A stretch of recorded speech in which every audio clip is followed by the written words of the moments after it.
Part 2.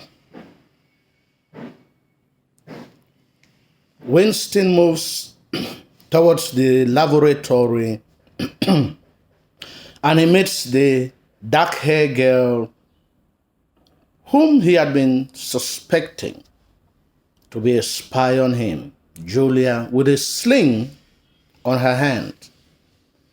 And she falls face down, arousing pity from Winston.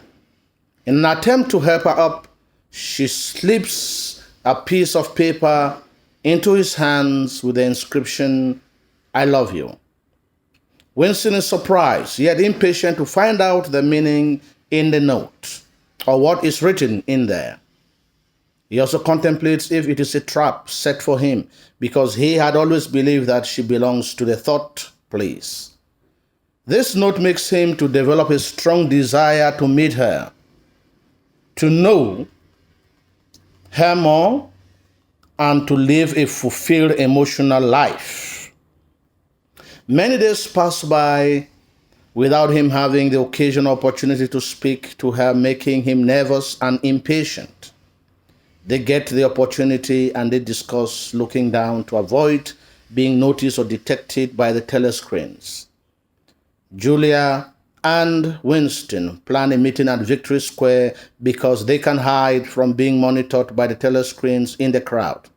They also profit by the passing by of some alleged Eurasian prisoners and the commotion caused by the crowd to fix a meeting place. They decide to meet at Paddington Station in order to go to the countryside, and they hold hands briefly.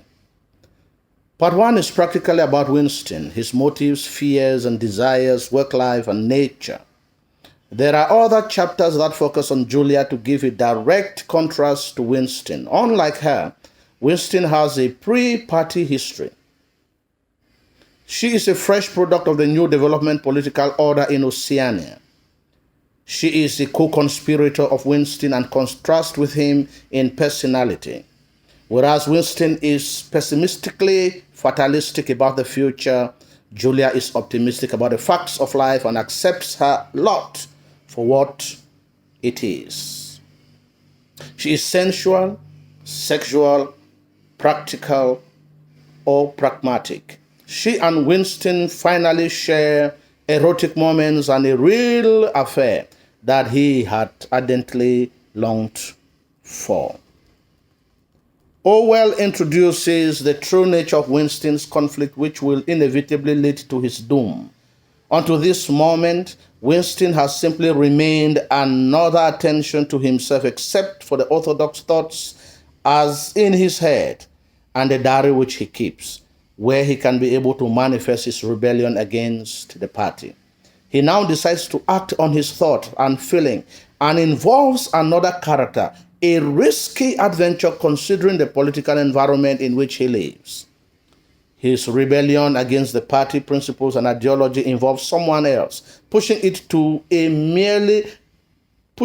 not merely a thought crime, but an overt action involving abominable and forbidding behavior with another individual. So we are saying that at this moment, he does not just rebel in his mind. He wants to put his rebellion in action. Winston takes the risk to a higher level. The suppression of language as means of communication between human beings is very recurrent in this chapter. People can not longer communicate using letters because they are opened. Julia cannot communicate with Winston freely except in a crowded environment, and the conscious effort to avoid facial contact are a few examples of the repression and the repressive nature of the regime in Oceania. According to Orwell, true literature cannot exist in a totalitarian society because of the lack of freedom of expression.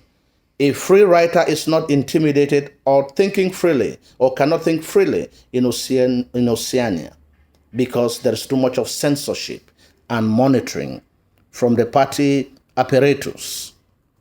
The prisoners paraded on the streets and the reaction of the crowd speaks volumes. The party uses prisoners and war to manipulate and control the masses by distracting them and seeking for their support.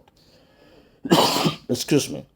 Winston stares into the prisoner's eyes while he is deeply in thought of Julia. This incident foreshadows the arrest of Winston and Julia later on at the end of the novel. War is used as an item of propaganda to show the greatness of Oceania in the same way as the 2 minutes hate. The parade of political enemies through the public square is a demonstration of psychological manipulation in order to gain support. The convoys of the prisoners channels public hatred away from the party into the political direction that is of help to the party. The party uses such a display to illustrate how war serves to preserve cultural uniformity. War unites a citizen in opposition against some shadow foreign evil or enemies while making it impossible for subjects to meet or exchange ideas with other foreigners. Also note that Julia is not overtly or troubled about the party. Rather, she possesses a mixture of sensuality and practicality that enables her to plan their love affair with efficiency and then enjoy it to the fullest. She wants to use this opportunity to get sexual gratification. She also lacks Winston's fatalism when she replies to Winston, "We are not dead yet."